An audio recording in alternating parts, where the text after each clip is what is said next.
When we say that the Democrats used to be the party of the working class and now they're the party of the elites and the Republicans are the party of the working class, this is what we mean. Here's Nancy Pelosi back in 1996 advocating for Trump's current policies against China.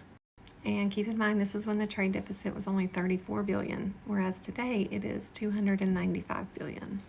How much more repression, how big a trade deficit and loss of jobs for the American worker, and how much more dangerous proliferation has to exist before members of this House of Representatives will say, I will not endorse the status quo. As I mentioned, it's about jobs, proliferation, and human rights, and there are those who say we shouldn't link human rights and trade and proliferation and trade. I disagree.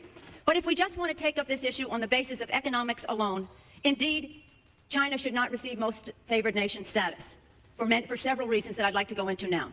I'd like to call the attention of our colleagues to this chart on the status quo that the business community is asking each and every one of us to endorse today. Right now we have a $34 billion trade deficit with China, the 1995 figure. It will be over $40 billion for 1996. Since the Tiananmen Square massacre, this figure has increased 1,000%, from $3.5 billion then to about $34 billion now. In terms of tariffs, I think it's interesting to note that the average U.S. MFN tariff on Chinese goods coming into the United States is 2%, whereas the average Chinese MFN tariff on U.S. goods going into China is 35%. Is that reciprocal? On exports, China only allows certain industries into China, of U.S. Industries into China, and therefore only 2% of U.S. exports are allowed into China. On the other hand, the U.S. allows China to flood our markets with a third of their exports, and that'll probably go over 40%, and it's limitless because we have not placed any restriction. In terms of jobs, this is the biggest and cruelest hoax of all. Not only do we not have market access, not only do they have prohibitive tariffs, not only are our exports not let in very specifically, but China benefits with at least 10 million jobs from U.S.-China trade. The president in his statement requesting this special waiver said that China trade supports 170,000 jobs in the United States, 170,000 jobs, whereas our imports from China support 10 million jobs at least. You're saying that 170,000 jobs are created in the United States by the China trade, but aren't there many more jobs that are lost in the United States? Well, that's my point that I was getting to. I appreciate the gentleman for focusing on that. The fact is that U.S.-China trade is a job loser. And one of the reasons that it is because well, first let me just make another point, and that is that our colleagues on the other side of this issue will say the trade with China, exports to China have increased 3 times in the last 10 years. They have. But they fail to mention that imports from China have increased 11 times, thereby leading to this huge trade deficit. And the reason it's a job loser are for several other reasons. There is an important issue that we're all familiar with in the piracy of our intellectual property. It remains to be seen if China will honor the commitment it has made in the recent agreement. It has not.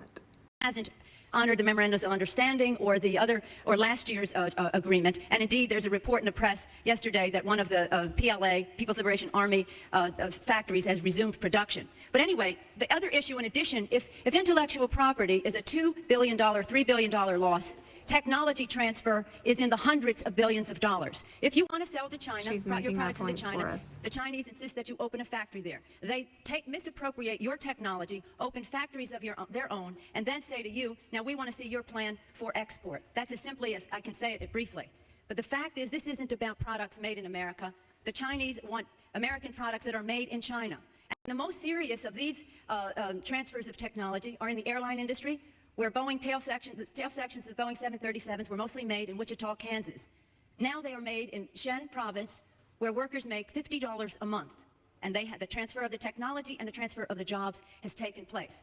General Motors, Ford, they're all fighting to get in to build factories there so they can make parts there. They want MFN so they can get those parts back into the United States. So we are exporting not low-tech jobs and textile jobs. We're exporting our technology. Now, if you take a country the size of China, with the very cheap, and in some instances, slave labor, the lack of market access, the rip-off of our intellectual property, the transfer of technology, a country that is not willing to play by the rules in any respect in this trade relationship, you have a serious threat not only to our relationship, but to the industrialized world. And if there's one message that I want our colleagues to understand today and our constituents, is that on this day, your member of Congress could have drawn the line to say to the President of the United States, do something about this U.S.-China trade relationship that is a job loser for the United States. And this brings us to the point that others have said, well, we can't isolate China. Do you think for 1 minute that with 10 million jobs at least, and $35 billion and be over $40 billion this year in a trade surplus, all those billions of dollars in surplus that the Chinese are going to walk away, where are they going to take 35 to 40% of their exports?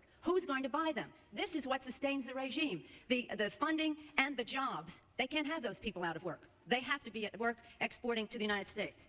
And so we have a situation where, again, I say, human rights, while others think they shouldn't be linked, I think they're linked because we all agree. China will be large, it will be powerful, it's in our interest that they be free. And for those who say that economic reform will lead to political reform, I reject that notion of trickle-down liberty. It hasn't. In fact, even by the Clinton administration's own country report on China, it has said that economic reform, and the quote is in my full statement, has not led to political reform because there hasn't been, the government has not allowed that to happen. And I would like to quote from a scholar, and I'll read from this. David Shambaugh, editor of China Quarterly, the leading academic journal on Chinese affairs, recently wrote, "Let us not deceive ourselves. China's political system remains authoritarian and repressive. In fact, it has become significantly more so in recent years. The Chinese regime is one of the worst abusers of human rights and basic freedoms. It maintains itself in power, in part through intimidation and coercion of the population. It tolerates no opposition." The third issue of concern is proliferation, the most dangerous issue of all. Both in the Bush administration and in the Clinton administration, our administrations have waived sanctions over and over for the proliferation of nuclear and missile technology to Pakistan and nuclear, missile, chemical, and biological technology to Iran and all of the above to other rogue states. How dangerous does the transfer of technology have to be, my colleagues, to stop you from putting your seal of approval on this policy? We're not legislating here today. The president will call the shot on most favored nation status. But what we are doing is putting our name down in support of the status quo or calling out for change. As we approach our own 4th of July, I hope that members in this body will remember others who have studied the words of our founding fathers, who are inspired by them, who quote those words in Tiananmen Square and are arrested for doing so, particularly Wei Jinsheng, who is the father of the democracy movement in China, who is in jail for his second 14-year term because he has spoken out for freedom. Maybe you can explain why it's okay for her to say it, but it's awful for Trump.